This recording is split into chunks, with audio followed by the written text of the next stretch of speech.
ঢাকা সিলেট মহাসড়কের ৬ লেন উন্নীতকরণের কাজ চলছে। এতে বিকল্প সরুপথে গাড়ি চলছে ধীরে, প্রায় তৈরি হচ্ছে যানজট। নরসিংদী জেলার প্রায় ৫৫ কিলোমিটার অংশে এবারের ঈদযাত্রায় তীব্র যানজটের আশঙ্কা গণপরিবহনের চালক ও যাত্রীদের। তবে ঘরমুখো মানুষের ভোগান্তি কমাতে ট্রাফিক তৎপরতা বৃদ্ধির পাশাপাশি নানামুখী পদক্ষেপ নেয়ার কথা জানান প্রশাসন। রাস্তাঘাটও গাড়ি ঘোড়া তুলনায় স্পেস ছোট, আর গাড়ি ঘোড়া এত বেশি বেড়ে গেছে এবং গাড়ি ঘোড়াতে আপনার যারা নাকি পুলিশের দায়িত্বে যারা আছে, ট্রাফিক পুলিশ, এরা আপনার অবৈধ যারা লাইসেন্স নেই গাড়িতে, এদেরকে ভালো করে দেখে না, যাচাই বাছাই করে না।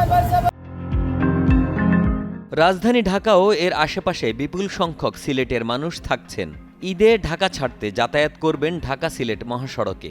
একই সঙ্গে কিশোরগঞ্জ, ব্রাহ্মণবাড়িয়া, নেত্রকোনার গন্তব্যে ছুটে চলা যাত্রীদের চাপও বাড়বে এই সড়কে।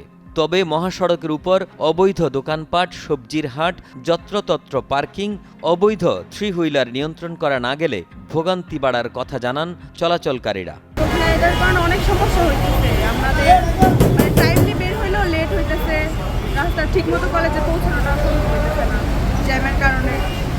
এটা দ্রুত সমাধান হইলে আর কি সুবিধা হয়। যানজটের ভোগান্তি, যানজটের জন্য বেশি আশঙ্কা আছে, মানে যানজটের জন্য কষ্ট পাবো এরকম একটা আশঙ্কা আছে। এই যে কারণ অনেকজনে আইন মানতেছে না, অনেক ড্রাইভার আছে, লোকাল গাড়ি ড্রাইভার, ওরা রাস্তার মধ্যে দাঁড়ায় থাকে, পুলিশের কমেন্ট মানে না, এই জন্য বেশি মানুষ ভোগান্তিতে আছে।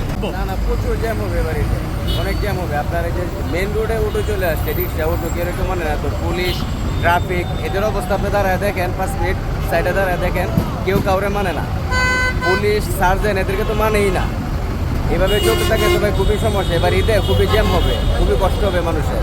আমাদের তো কষ্টের কোনো শেষই নাই। ট্রাফিক বিভাগ চেষ্টা করতেছে, দেখলাম যে ওরা খুবই শ্রম দিচ্ছে। আমাদের সচেতনতার উপর দরকার আছে। এই ঈদে জামা জুতো অ্যাক্সেসরিজের ডিসকাউন্ট।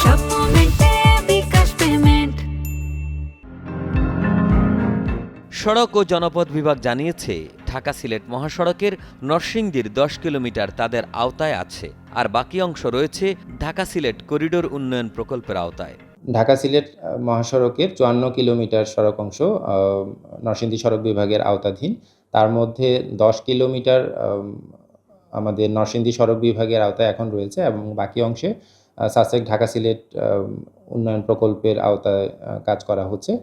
তো সাসেক ঢাকা সিলেট প্রকল্পের যে কাজ, সেইটার বাইরে আমাদের যে 10 কিলোমিটার অংশ, সেখানে মাধবদী বাজারে রিজিড পেভমেন্টের কাজ শেষ হয়েছে এবং সেটা যান চলাচলের জন্য খুলে দেওয়া হয়েছে, এবং অন্যান্য যে অংশগুলো আছে সেটা মেরামত কাজ ইতোমধ্যে সম্পন্ন হয়েছে।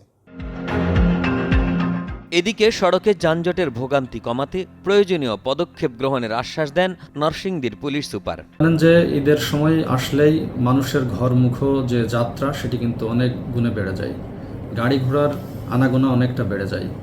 একই সাথে আমাদের মধ্যে কিছু চ্যালেঞ্জ আছে, যেমন 6 লেনের কাজ চলমান এবং রোডের যে অবস্থা সেটাও কিন্তু বেশ নাজুক।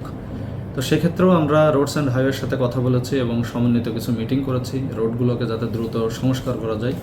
আপনারা লক্ষ্য করেছেন যে মাধবদীতে আরসিসি রোড ইতিমধ্যেই কাজ সম্পন্ন হয়েছে, বাকি জায়গাগুলোতেও কিছু মেরামতের কাজের জন্য আমরা অনুরোধ করেছি, এবং আমরা এই যে 55.6 কিলোমিটার আমাদের যে হাইওয়ে নরসিংদী জেলায়, এই পুরো রাস্তাটাকে আমরা কিন্তু কয়েকটি জোনে বিভক্ত করেছি, এবং প্রত্যেকটি থানা রাউন্ড দ্য ক্লক একদম 24 আওয়ার্স কিন্তু আমাদের টহল চেকপোস্ট এগুলো চলমান রয়েছে। সব মিলিয়ে আমরা ট্রাফিক ম্যানেজমেন্টে একটি ফলপ্রসূ একটি রেজাল্ট আমরা পাচ্ছি, এবং গাড়ি ঘোড়া যাতে দ্রুত চলে যেতে পারে এবং মানুষ যাতে দ্রুত নির্বিঘ্নে বাসায় গন্তব্যস্থলে পৌঁছতে পারে সে ব্যাপারে আমরা সচেষ্ট রয়েছি।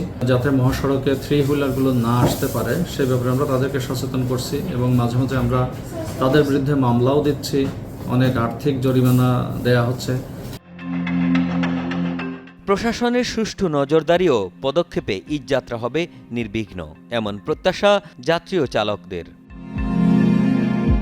নরসিংদী থেকে সুজন বর্মনের পাঠানো তথ্য ও ছবিতে ডেস্ক রিপোর্ট। একে আজাদ, কালের কণ্ঠ।